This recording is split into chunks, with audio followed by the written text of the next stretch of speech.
Doon ako na-wounded yung sa alas 5 ng hapon, pinag-clear kami sa taas, pinapa-clear yung isang mataas na kandon bago kami magluto kasi ako ang telescout. Kasama ko sa team na umakyat, nauna yung team ni CO. Tapos nakikita nila na may kumakaway na kalaban doon, tapos tinira nila ng 90. Tapos noon, inakyat na namin. Nakakyat yung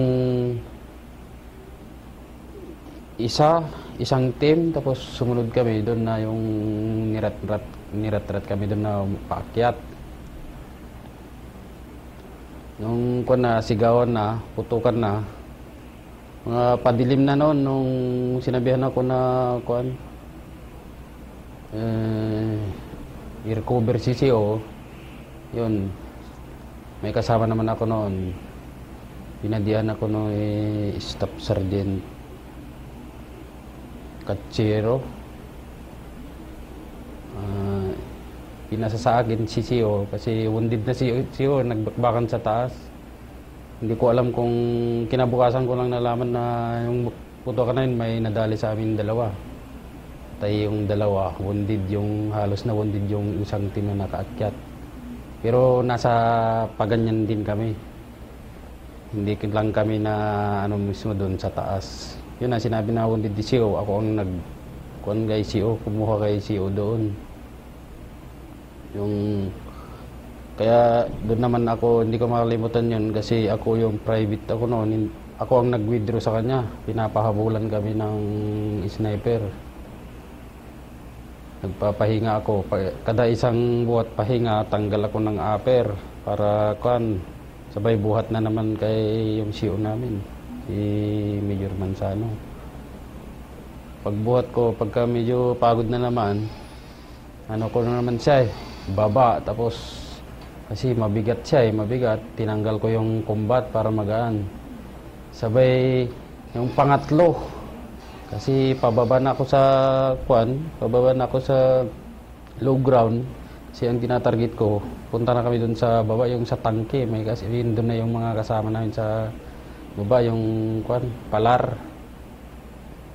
Yung pangatlong pahinga ko na yun, na-snipe ako, natamaan yung kamay ko na dalawa. Halos maputol yung isang kamay ko, dalawang kamay, kasi nakadapa ako.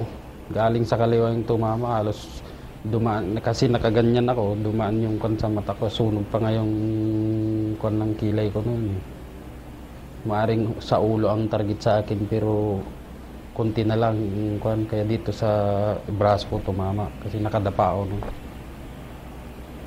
Yun lang yung hindi ko makalimutan. Tapos dinala ako hindi ko na malaman kung saan ako dinadala, hindi malabo na ang paningin noon sa dami ng dugo na Tapos yung pagdating na sa ospital, yun na. Halos puputulin na, pero sabi ko, ginising man ako, hindi ko pumayag na putulin yung kamay ko. Kaya ngayon, medyo nasib naman, pero balda na. Hindi ka ba natakot nung encounter kayo, Master? Hindi, sa mga private, kasi linuloko nga nila ako, private ako na. Kasi naririnig ko sa mga senior noon na mga ilang metro lang may kalaban na, kasi palagi akong nagtatanong sa mga senior kung sabi nyo mayroon ng kalaban, wala pa naman. Kaya nagulat lang ako nung pagdating na ng ganun pala. Yung operasyon na yun? Hindi ko matandaan kung ilang araw yun. Basta yung isang linggo yung ni Palugit ni Estrada noon, na kunin yung Abu Bakar. Yung hirap niyo doon, ang operasyon na yun? Mahirap kasi walang tubig. Siyempre ako private. Siyempre narasan ko yung hirap kasi walang tubig. Nagluluto ako sa yung sabaw ng buko. Mahirap ang tubig doon noon. Mga ilang araw na wala kayong tubig? Hindi na, may tubig kami na dala-dala, pero sa mga hindi namin na kung may mga water point. Minsan pagkalanganin ng hapon, Pagka wala na talagang ano na malapit na tubig, naghanap na kami ng ibang paraan. Hindi naman umabot ng mga isang araw, paminsan-minsan lang yung parang may paghultan na wala talagang tubig. Hanap kami ng ano. Paano mo ni-recover si CO? Kinuha ko dun sa taas na tamaan na siya. May nagpasa sa akin, binuhat ko yun siya. Binigay ko yung nagpaalalay ako dun sa Binuhat ko siya, tapos pinahawak ko yung baril ko. Yung nagbody sa akin, yung tagahawak ng baril ko. Ang para hawakan yung baril ko, para ang ano ko lang, mailapit sa CCO doon sa doon sa tangke. Ano yung tama ng CO? Maraming tama, hindi ko man, bali din yung kamay ni CEO eh. Tapos dito. Tapos yung cup niya, may tama dito yung cup niya. Hindi ko alam kung paano natamaan yun. Ano yung sabi niya sa'yo nung nagsasabi ka ba siya? Salita siya noon, sabi niya, salita rin siya noon na pakisabi sa mga anak ko na mahal ko sila. Yun ang narinig, sabi niya. Tapos nagkukumand-kumand siya na nakahiga na. Hindi na siya nakahiga na siya, nagkukumand-kumand na. Sige, mga ganun lang yung mga sinasabi-sabi niya. Narinig ko. Ano sa'yo? Ano yung feeling mo? Sabi niya sa'yo na may tama siya. Oo. Hindi naman, lalo akong parang tumayong balihibo, parang naawa ako na, kasi ini-snipe na ako, hindi naman ako mag-iisip na iwanan siya na tumakbo man lang, kasi dalawa kami, yung isang kasama ko tumakbo talaga doon sa, nagtago talaga. Sa akin, dumapa na lang ako doon sa tabi niya. Siyempre, alam pa niya kahit nakahiga siya, alam pa rin yung ginagawa niya na dumapa ka lang, magtago ka, ginaganya. Guys, ako, private na private, siyempre hindi pa gaano sa mga ganyan na Yun lang ang ko na hindi rin, wala akong iniisip na na lumayo doon sa kanya. Nung narinig mo siya rin na pakisabi sa mga anak na mahal mo siya, ano yung naisip mo noon? Siyempre, yung awang ang sabi ko sa'yo, naawa, parang tumayong balayibo. Parang lalo ko siyang hindi iwanan kasi nagkakaawa nga, parang nagpapaalam na kaya saka mo pa iiwanan. Kahit sino naman yan. Pero hindi mo ba naisip yung pamilya mo noon? Nung gano'n yung sinasabi niya? Wala, hindi ko naisip. Siya ang naisip ko kasi siya ang nagmamakaawa sa akin. Siya yung nakakausap mo, hindi mo maisip yung pamilya mo pagka sa Pagkasaka lang maisip, nung nasa na ako, nasa hospital na ako na iniisip ko na saka ko nala iniisip sila. Hindi naman pwedeng iniisip yung pamilya mo pag nandun sa laban ka eh. Pero nung pinakausap mo siya, nung may tama siya, nung i-recover mo, ano yung usually yung binabanggit niya sa'yo? Unconscious na, hindi na masyadong makapagsalita noon kasi parang nakakon na siya. Nung binigay sa akin, kasi doon sa taas ko, binigay ni Sarin Fernandez sa akin, kinuha ko sa kanya, yung binuhat ko na. Pero nung buhat-buhat mo, buhay pa? Buhay pa siya. Ano yung sinasabi niya sa'yo? Ay, hindi nagsasalita. Nagsalita lang yan pag nagpahinga kami, pag inilatag ko siya. Hindi mo naman na masyadong naiintindihan yung sinasabi ng may tama. Minsan parang ang sabi nila, pag nagkahalusinate na, minsan parang sumisigaw nga siya na nagkukuman-kuman na parang hindi na maintindihan kasi parang mga hallucination na sinasabi niya. Buhay. Yan. Yan siya yung kumandan dyan sa Sartes. So, pag nagkikita kayo ngayon, ano yung sinasabi niyo sa'yo? Pag nagkikita kami, basta parang siyempre may pinagsamaan. Hindi na wala na yung kwentuhan ng labanan kasi hindi na natin, kung maaari nga na hindi na ulit-ulitin na ang kwento para makalimutan mo na tanggap ka. Kahit ako, tanggap ko na ganito nangyari sa akin. Kaya minsan hindi ko na yung kwento-kwento ulit na yung pangyayari na yung hirap nyo na yung master day, grabe nung hindi mo inisip na baka nung i-recover mo siya, hindi mo inisip na ikaw ang Hindi rin inisip na yun. Sabi ang isip ko nun, siyempre sa dami ng tao sa kuwan yun, pinalibutan yung Abu Bakar sa dami namin nagsalusalubong na sundalo. Ito din ko na parang wala yung takot na parang relax masyado, nawawala yung ano pag wala yung takot. Parang ang sabi ko, kadami-dami nito, baka ako pa baka, hindi naman na siguro akong matatamaan, ganun din yung isip ko, kaya hindi ako masyadong natatakot. Yung pinapalakas ko yung ano ko, sa dami-dami ba naman ito, ako pa ang tatamaan, ginaganyan ko yung sarili ko para hindi naman yung matakot ka. Pero nung na-snipe na yung kamay mo, Yun na, yung kwan nun, sumigaw na ako na may tama ako, pero kwan na, sumugod na yung umano yung mga kasama namin na binuhat si kwan, CEO. Pero yung pag-withdraw nila kay CEO, si CEO lang binuhat nila, ako sarili ko nag-withdraw sa ano ko. Sinusundan ko lang sila na ano, hindi ko na sila nakikita pero sinusundan ko lang yung ingay nila na nagbubuhat na siyempre may kaluskos sila nagkuan. Yun na hawak-hawak ko yung kamay ko, halos pag mabitawan ko maiwan na itong kamay ko kasi balat na lang yung kuan eh. Balat na lang yung kumakapit. paano yung sakit niyan? Masakit. Yung matikman yung sakit, iba yung sakit ng tamaan, mahapdi na ano. Mahapdi, mainit sa katawan yung kan. Mga ilang minuto bago kayo nakarating doon sa pinagkuberan niyo? Nung may tama ka na. Sa tansya mo basta mga ilang minuto yun, na naglakad ka na hawak-hawak yung kamay.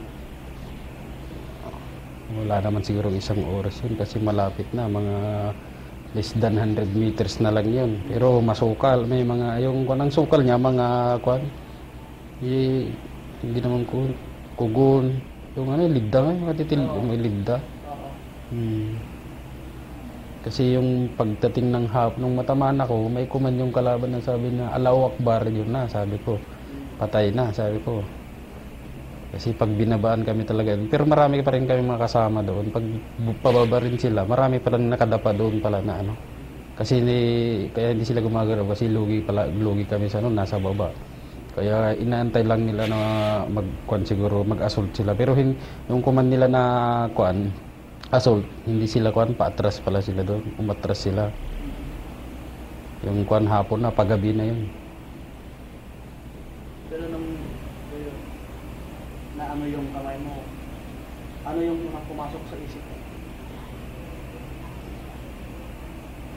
Yung tinama, siyempre, yung pagkatama ko talaga, yung pagkahit, di ba, yung nabigkas kami. Diyos ko, sabi ko nung tinama. Yun lang ang sinabi ko nung, ano ko, yung pagkatama ng halos nasabayan ko yung pagsabi ko ng gano'n. Hawak-hawak mo yung kamay ng master. Oo, hinahawak ko kasi maiwan na siya eh, maiwan. Pag atras ko nakadapa ako, pag bagong ko na atras ako ito lang medyo may pwersa pero may tama rin tong isa. Hindi lang na umabot sa buto. Tuklap lang yung dalawang kamay ko, hindi ako ito. Sa tingin mo ano yung nakatamang baril? Ito, garan saka 50 kasi yung maano sa amin eh, yung pinag-ano nila eh. Hindi ko makuan kung yung garan o yung 50 yung ano. Kasi warat-warat itong kamay ko, halos maputol ito. Kasi nakadapa pa ako ito. Kung nakahang lang siguro ito, talsik putol talaga agad ito. Pero yung nakadapa ako ng ganyan, nakadapa ako sa tabi ni yung CEO ko. Ano yung ginawa yung taktika nung kunin mo yung CEO na namundok para hindi kayo matama? Ano yung strategy mo? Siyempre kasalaw ko yan ng bakbakan, pero may ano doon. Yung kumuha sa kanya doon, binaba niya, doon may patay na puno doon. Doon din nila ipinasa sa akin, doon ko rin kinuha. Sa tabi na yun, may puno doon na malaki. Yun yung pinagkukubiran namin. Pero nung papunta ka, paakyat ka? Inakyat ko yun nung bagbagan na kasi nakakyat na yung team kasi pipilitin mong pupunta doon sa taas, yung paganyan, yung pataas na ganyan para may taguan ka. Kasi pag akyat ng nakaakyat yung isa, dalawang team yun. Medyo malayo pa kami doon sa ano, kaya kahit mabigat yung dala-dala mo, talagang pilitin mong i-hit yung high ground para makatago. Tapos, nung nakuha mo na yun si CEO, Yun na. Gaano kahirap yung pagbuhat mo sa kanya? Yung binaba mo siya? Mga dalawang pahinga lang, dalawa, tatlong pahinga ako doon. Sa isang pahinga, ilang minutong takbo o lakad ang ginagawa mo? Hindi ka na makatakbo doon, na lakad na kon lang yun kasi hindi mo na kayang itakbo na yung itakbo yung ano. Nung natamaan kasi siya, medyo pakunti-kunti lang yung putok. Yung volume of fire, yung talagang niratrat, yung nakakyat na team, niratrat sila yung mga medyo maliwanag pa. Pero yung padilim na kasi yung pagbuhat na pagkuhan noon. Medyo padilim na. Kaya siyempre lakad na mabilis kasi hindi mo kaya itakbo yung may karga-karga ka. Iba na yung takbo eh. Hindi mo na pwedeng itakbo yun. Bilang isang private noon, ano yung nakita mo sa senior mo na ginawa nila sa invento na yun? Alam mga senior, mga madiskarte rin, mga marunong na sila na, hindi gaya ng private. Siyempre ang ano lang dun sa private, sa akin noon na hindi ka pwedeng umayaw pag inutosan ka ng senior. Kahit wala naman silang ibang utusan kundi ikaw lang. Yun lang kasama ko noon, yung tumakbo, hindi man lang niya. Anong naramdaman mo nung ginagawa ka? Hindi naman lang ako, kasi iniisip ko yung karga ko, yun na lang yung okay, sa ano naman ang ko, wala na iiwanan ko. Tapos, parang sa tingin mo, bakit tumakbo siya? Siyempre, inaano niya yung buhay niya, pinapahalagan niya yung buhay niya siguro, hindi na niya iniisip yung kasama niya doon. Pero sa tingin mo dapat Hindi siya tumakbo doon. para Siyempre, mag-guidean niya ako yung diskarte. Kung may opinion pa siya tungkol kung paano mas maganda pa. Kasi nag-iisa ako doon, yung diskarte ko lang yun. Kailangan natin pag mag-diskarte, kailangan natin ng mga second opinion para papamilya natin kung anong mas maganda.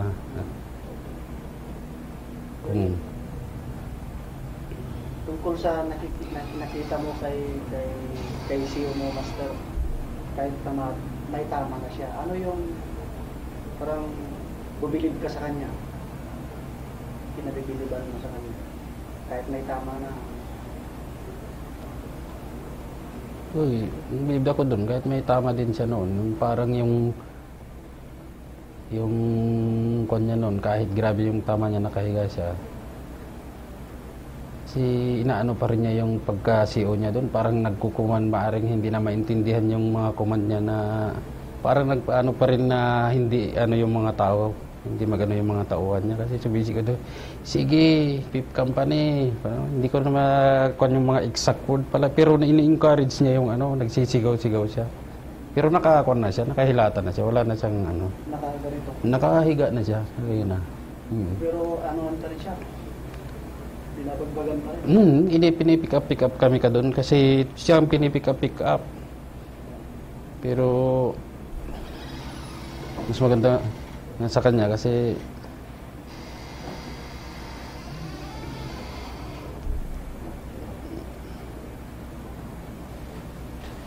okay lang. Sa tingin mo, Buster, ano yung pinaka-lessons learned mo sa encounter na mo?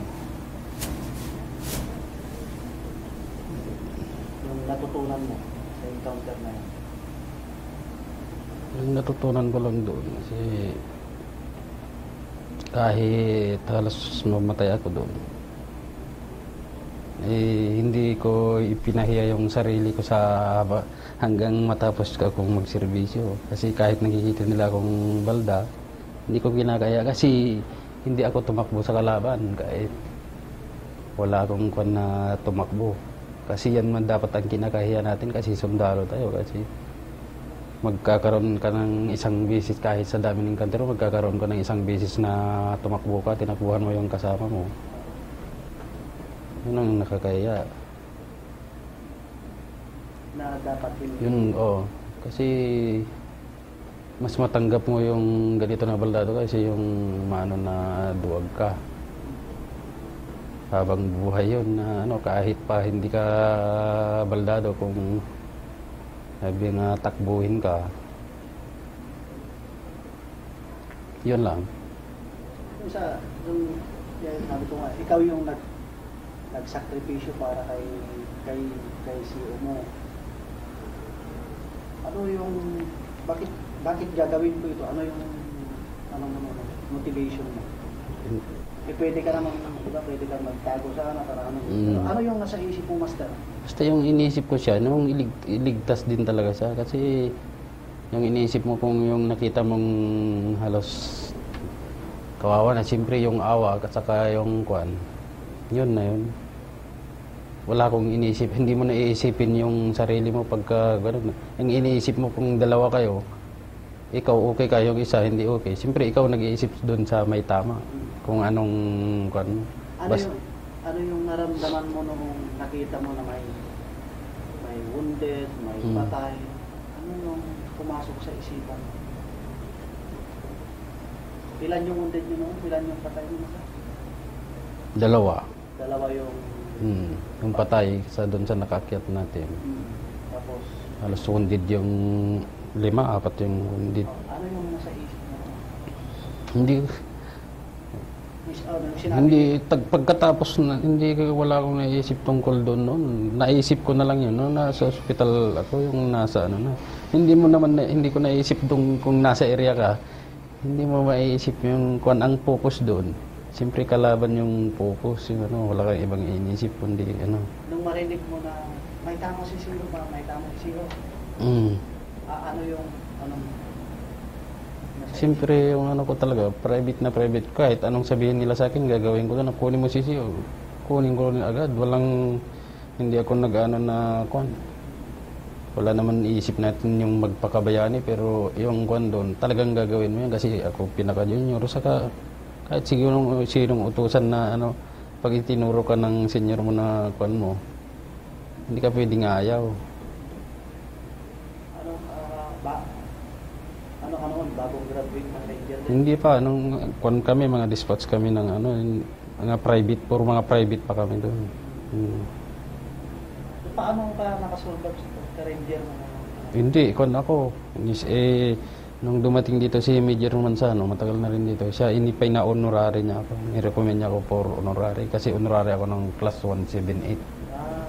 Dahil sa nangyari ko. Kasi hindi naman talaga pwede. Ano yung feeling mo na yung CEO mo na tinulungan mo ay siya yung nag-ano sa'yo? Oo. Proud din ako kasi talagang ano, iba talaga yung pag nakasuot ka ng tabak dito sa Ranger. Talagang may pwedeng andito ka, wala kang nakalagay na tabak, nag-ano sila, tinatapla, parang minsan hindi mo maano yung tingin ng, hindi pare-parehas yung ano ng tao eh. Parang medyo mas mababang kwan yung tingin nila sa'yo. Bakit daw? Bakit? Pasalamat. Siyempre, yung kwan ng tabak, alam mo naman nila yan. Pero yung nung kinakabit sa'yo, ano yung feeling mo, Mister? Masaya ako na ano, naibigay sa akin ng kwan. Kasi dapat yung tabak na yun, makukuha ko lang ng 6. Kung sirtihin, makukuha mo ng 6 months, di ba? 6 months yan. Pero kung mabiting 3, 2 class, pwede. Kukuha mo na yan. Pero ako, mula ng ano, ilang taon bago, kailan ba ako na honorary? 10 years. 10 years bago ko nakuha yung kwan ko. So, sinabitan ka rin doon? Oo, sinabitan. Pasalamat ako rin na inano ako ni kwan. Sa tingin mo, Master, ano yung leadership ni CEO mo noon? Ano yung naitanim sa isip mo na kahit wounded na siya, ano pa rin, may will pa rin siyang mag-command? Ano yung leadership? Talaga, ano yun siya, matapang din talaga siya. Yung ano ko, yung tapang, may ano din talaga siya. Iba rin yung matapang sa magaling, iba rin yung sa, di ba? Pero sa mga senior mo, senior rin siguro? Hindi ko pa masyadong ano doon kasi akong pinaka-private. Hindi ba ako para puro busy kapag private ka. Hindi ako nagtagal ng ano doon, private ako pag hindi ako masyadong nagtagal sa ano. Kaya hindi ko masyadong hindi ko pa kasi hindi pa ako inabutan ng junior sa kumpanya. Bago anong na-wounded ka. Mm. Sabi mo nga yung malapit na maputol. Maiwan. Oo, balat na lang yung kumakapit dito, pero pasalamat ako andun yung doktor na kasama namin, si Dr. Iclarin. Anong ginawa niya sa'yo? Yung niya, talagang first aid niya, inano niya talaga. Kasi siyang nag-first aid doon. Tapos pagdating sa ospital, sinundan niya ako. Kasi kasama siya sa sumunod pa rin siya sa ospital. Kasi alam niya breeze pa lang noon ito. Yung talagang first aid pa lang. Pagdating sa ospital, kinising ako para putulin na, pero hindi ako pumayag na puputulin. Kaya tinahi-tahi lang nila. Tapos saka mga ilang dinala kami sa Bilona. Anong ginawa ni Captain Iclarin yung doktor mo sa'yo para tumigil yung Hindi ko na matandaan. Basta siya yung nag-first aid doon. Kaya pasalamat ako andun sila noon, doon sa area mismo. Kasama ba siya sa operasyon mo? Kasama sila. Hindi ko matandaan kung sila kasi bigla naman andun sila nung wounded kayo. Malapit din sila, nasa area din sila eh. Pero hindi lang sabay sa nag-ooperate. Pero maaring medyo sa huli-huli sila o kaya sa mga Pero pa lang, conscious ka pa? May malay ka pa? Hindi na 100% hindi na yung malay na kasi parang kung baga sa 1 to 10, mga nasa 30 na lang yung kasi may tama ka na, wala ka na sa halos hindi mo na matatandaan lahat yung mga Pero yung mga naririnig mo noon nung siyempre hindi mo na maaninag. Ano yung mga sinasabi ng mga kasama mo? Ano yung natamaan ka? Ano yung sinasabi nila sa'yo? Wala pa walang nagsasalita ng wala man basta yung nila na busy sila sa din kung mga diskarte kung paano yung sa first aid yung nila sinasuggest nila sa'yo magsigarilyo ka, gusto mong sigarilyo, mga ginaganyan operan ka nila ng sigarilyo. Hindi ka sinasabihan ng kaya yan? Meron din may mga may naririnig ko ako nagsabi ng ganun din, pero hindi ko na alam kung sino. Ano sabi nila sa'yo? Yan din, kaya maraming kang naririnig din na kaya yan, buhay pa yan, mga ganyan. May nagsabi ng ganyan din. So, ikaw, ka rin? Yung unang tingin mo, master, sa kamay mo na pag ganun mo, balat na lang. Ano yung pinaka-reaction mo? Wala na, sabi na, putol na, sabi ko noon. Pumasok talaga sa Oo, sinabi ko agad na putol na ang kamay ko, sabi ko noon. Sabi ko. Tapos? Yan na. Yun, sabi ko, yung pagsabi ng paghit ng Diyos ko, sabi ko, paghila ko, parang aatras ako kasi hindi naman sa katawan tumama. Naiiwan na yung kamay ko. Pero naramdaman ko yung sakit nung pagkatama. Parang biglang uminit yung katawan. So, hawak-hawak mo siya na... Hawak-hawak ko. Ako lang nag-withdraw sa sarili ko. Kasi yung nakatuon ng pansin nila, yung CCO ang binuhat nila. Ako lang sa ko. Sinikap ko talagang sundan yung ingay nila para masundan ko yung